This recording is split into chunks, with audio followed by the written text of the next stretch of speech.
Hello, Anthony. Thank you very much for joining us today. Not at all. Perhaps if we can just start things off with a quick introduction. Obviously, I know most people will know the FOA, but just in case they don't, yourself and what you do. Well, the Futures and Options Association is a European trade association. It's based in London. It has about 160 or so members, and they're drawn from across the trading chain, mainly in listed derivatives. But because there's market convergence, obviously we're looking more and more at the OTC side.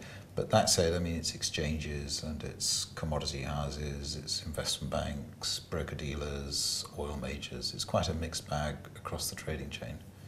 So, what are the main objectives then to the various new and upcoming regulations such as Dodd-Frank and EMIR? What are they trying to achieve, particularly with regards to CCPs? Well, clearly there is a drive to make CCPs better regulated, better capitalised, and that's not surprising because if we're forcing OTC contracts which are eligible for CCP clearing to be CCP cleared, then there are two things that flow from that. I mean, the first one is they're going to be much bigger, much more systemically important.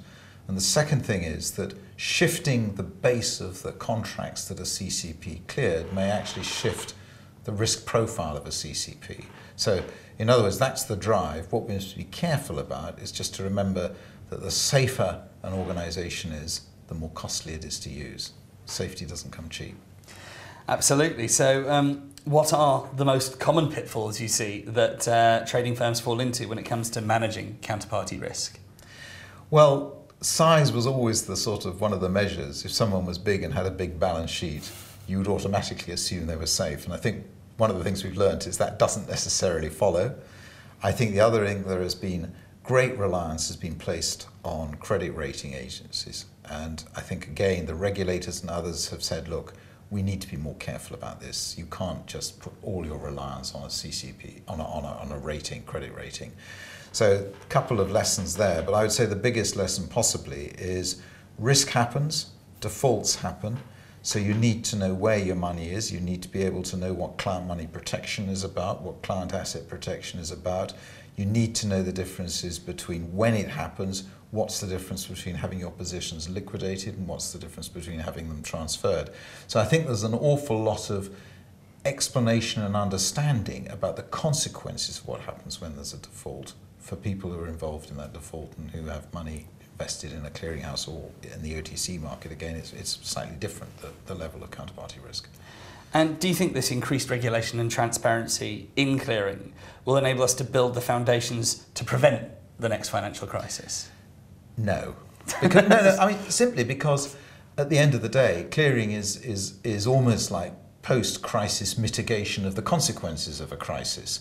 The example I've used in the past is the story of the wife who comes home to a rather busy husband and says, do you want the good news or the bad news? And the husband says, well, I'm very busy, give me the good news. And she said, well, the airbag worked. Now, the fact is, the lesson for that in CCPs is that's what a CCP is. It's an airbag, but it doesn't stop the accident. So what should we be doing then to prevent the accident in the first place? Well, I know it's the trillion-dollar question. You can't prevent crises. I mean, that's the reality of history. What you can do is move faster to better mitigate their consequences and the fallout. And I think the lesson of the last crisis is we caught it rather late on the red light. What we need to do now is try and catch a crisis on the orange light. But if we think we're going to stop crisis, forget it, because guess what? We're moving into another one right now. And on that note, with the massively varied positions, yet the shared currency of all the European member states, what are the greatest harmonisation challenges that need to be overcome? Well, I might challenge the question a bit, because part of the problem about the Eurozone is that it has fundamentally different economies and fundamentally different political priorities in each of the member states. And therefore, probably the biggest challenge to harmonisation is trying to harmonise where you shouldn't. And it may well be that the better course is to say, look, we recognise there are fundamental economic differences, and therefore we ought to be dealing with those differences, not trying to iron them out, but actually to say, let's acknowledge that they exist, and then how do we deal with them in a sensible way? So harmonisation could be the biggest enemy in that sense. Absolutely. Yeah, the best way to achieve harmony is through understanding where the discords are Absolutely. and using them to your advantage. Does that necessarily mean that a joint currency would be unsustainable? No, it doesn't. I mean, what it means is that you can't rush into a joint currency for political reasons without having all sorts of criteria and controls in place that make sure that you're not going to see the kind of tensions that have emerged. And if you have fundamentally different economies, you're going to get those differences emerging. That's inevitable. And do you think that's to some degree what's happened and why we are now in the position that we're in? Well, it is to some degree precisely what has happened. And I think one must remember that even when the unified currency started in the first place, France and Germany themselves were breaching some of the conditions. So it's very difficult to, if you like, straitjacket, as I'm repeating myself a bit, but differentiated economies in such a way that you can have a single currency. You have to have common disciplines sitting over that, common monetary policy, common fiscal policy. That's quite difficult to achieve. If we can maybe move briefly back to more market-based questions.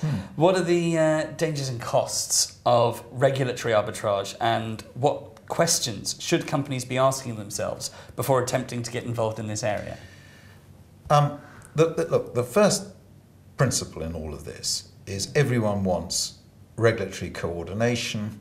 They want similar standards of regulation, which will make their cross-border business so much simpler and so much more straightforward. It reduces legal risk, it reduces compliance complexity, and all those other good things. At the other end of the scale, if regulatory convergence means that at the end of the day you are damaging markets, you're increasing cost massively, then people would say, well, you know what, I'd like a bit of arbitrage. I'd like some choice, and I'd like a discipline sitting over the regulator that makes sure that they don't over-regulate, which is the de Larosière concern about over-regulation actually damages economic growth. And he made that point right at the outset of his report, and he happened to say it only a few months ago. So why did he say it a few months ago? Because we're probably drifting into over-regulation, and we haven't actually got any control over that at the moment.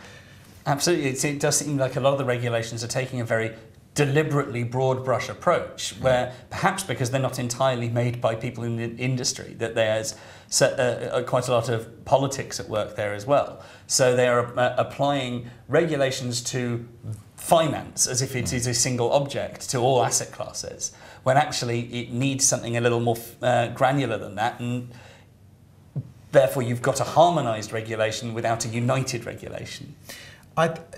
There's some truth in that. But I think that probably, dare I say it, and I'm not sure everyone would agree with this, I think the failure that we made immediately after the crisis was to allow the regulatory repair program to become more and more bloated, more and more expensive, more and bigger and bigger and bigger, to the point where timetables are slipping, regulators themselves are struggling to implement the new rules, as we've seen on both sides of the pond. There's a real battle on now to try and get this thing done.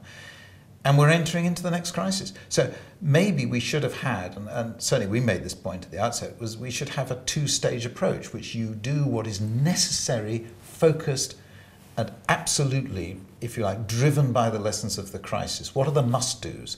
And then actually park the nice-to-dos and do them later. Unfortunately, I think we've tried to do this great wodge of regulatory change. The result is it's become hugely expensive, it's going to be costly for end users, and the timetables are slipping all over the place, as I say, even while we're entering into possibly the next crisis. And we've got a long tail to the last crisis. That's not over by a long way. Absolutely. It seems like the regulations are, by definition, constantly playing catch-up.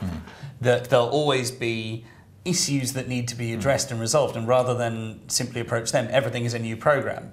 Perhaps again, this is politics at work, as people want to be seen to be doing the right thing. We must change the entire industry, rather than saying, well, actually, right now isn't the time for that. Right now is the time just to get our house in order. Then we can worry about, as you said, the nice-to-have stuff. So, is it ever going to be the case that you think that regulators can stay ahead of those that are looking for the loopholes in the market and the ways around it that a lot of people blame the financial crisis on in the first place? Look, I think it's easily said that regulators are always behind the curve. I'm not wholly convinced by that, because I think regulators are perfectly intelligent people like anyone else. They can anticipate where problems arise.